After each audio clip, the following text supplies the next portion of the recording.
Travel is a key component of the research process. You can sit at your desk and you can read everything you can read, and you can get on the phone and you can talk to people, but there's a tremendous value to sitting across a table from somebody and actually looking them in the eye and talking about the business.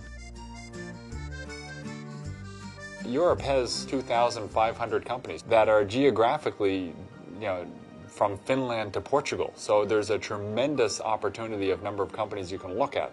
I've been to effectively every investable market in Europe but two. When I travel to Europe, I go over for a week at a time.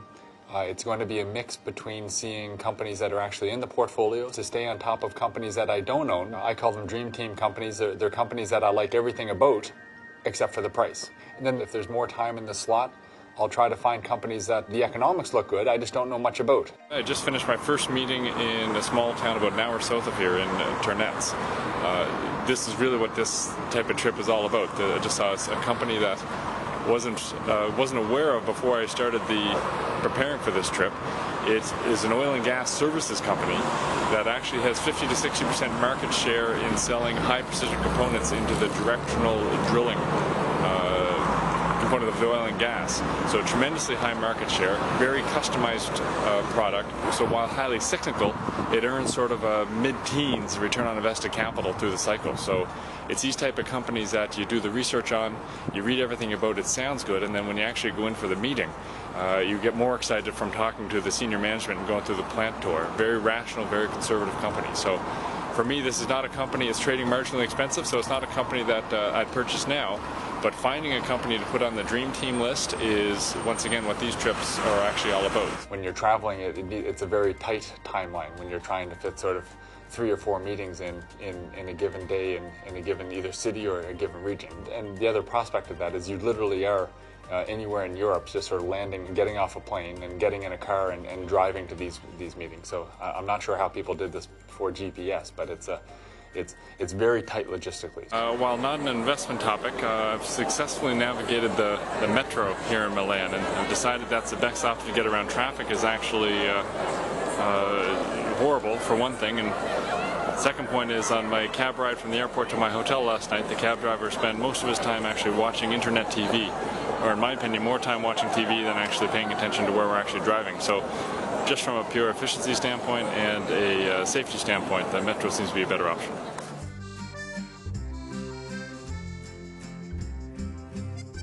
A trip like this, the companies that I know well, I know exactly the quality that I'm getting into.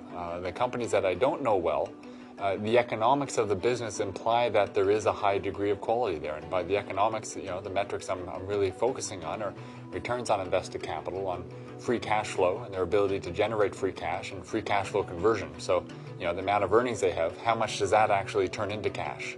If it's a company I don't know as well and I see these metrics and they all look positive, that's going to make me want to get on a plane and go over and talk to senior management. There's always either quality on the table and I know that before I go, or there's a potential for quality to be there, and I just need to go over and see, are those numbers, are they statistically lucky that they've gotten good numbers, or is there really a fantastic business underlying those numbers? Okay, day 2 in Milan. I'm just starting the day. The first one is with a company that specializes in asset management in Italy. One thing different about the Italian economy versus other economies is that they're relatively large savers, which, unlike the rest of Europe, means that there's actually quite a developed asset management business here. So this is one of the third-party players. Okay, so just finished a meeting with a small Italian asset manager, a small mid-cap company. A fantastic meeting.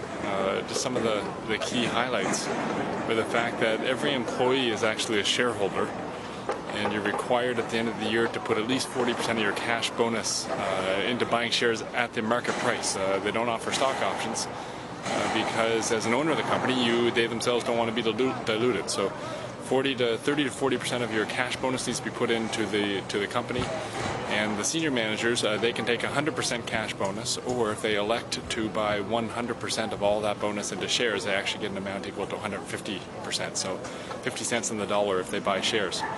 Once again, this is an example of sort of a surprise meeting that I took to fill in between other meetings, such that the economics look good, but until you go see management, it's really difficult to get the sense of how strong the company actually is, so very happy with that meeting. If it's an Italian business, I'm going to focus on the Italian market and what the dynamics are in that market. It's much more about the business, the competitive advantage, and who can compete against that business, and therefore do I have visibility over the next 5 to 7 years. First meeting was with the large Italian spirits company. I spent a lot of time there learning about the aperitif market, which is obviously very strong in Italy and Argentina of all places. It's a market that is actually structurally growing in Italy. Despite the fact that spirits are declining as a category, the aperitif market is actually growing because there's a shift from restaurants to bars, and the aperitif is replacing beer as a drink of choice. So that was actually a very good conversation. To walk into a management team that are more than just trying to manage the day-to-day business, but are true stewards of the company and truly believe on generating long-term shareholder return. And while that may seem like an obvious statement, there aren't many management teams that are truly focused and have their interests aligned as shareholders. In Vienna, there's one example where I was going to see a company. It took me a while even to find the right entrance because it wasn't really even marked that well. And I ended up walking what seemed to be 400 to 500 meters down long corridors with no receptionist, no nothing. There was basically no indication that there was even anyone here except the one person told me to keep walking. When I finally found the individual that was in charge of corporate finance and investor relations, I commented on this sort of lack of reception and sort of, we were in probably the most grungiest office that you could imagine. And he said it's about cost. So it's one thing to be sitting across from a management team and them telling me that we're focused on cost. It's another thing to walk through what I walked through and to realize this company really is focused on cost.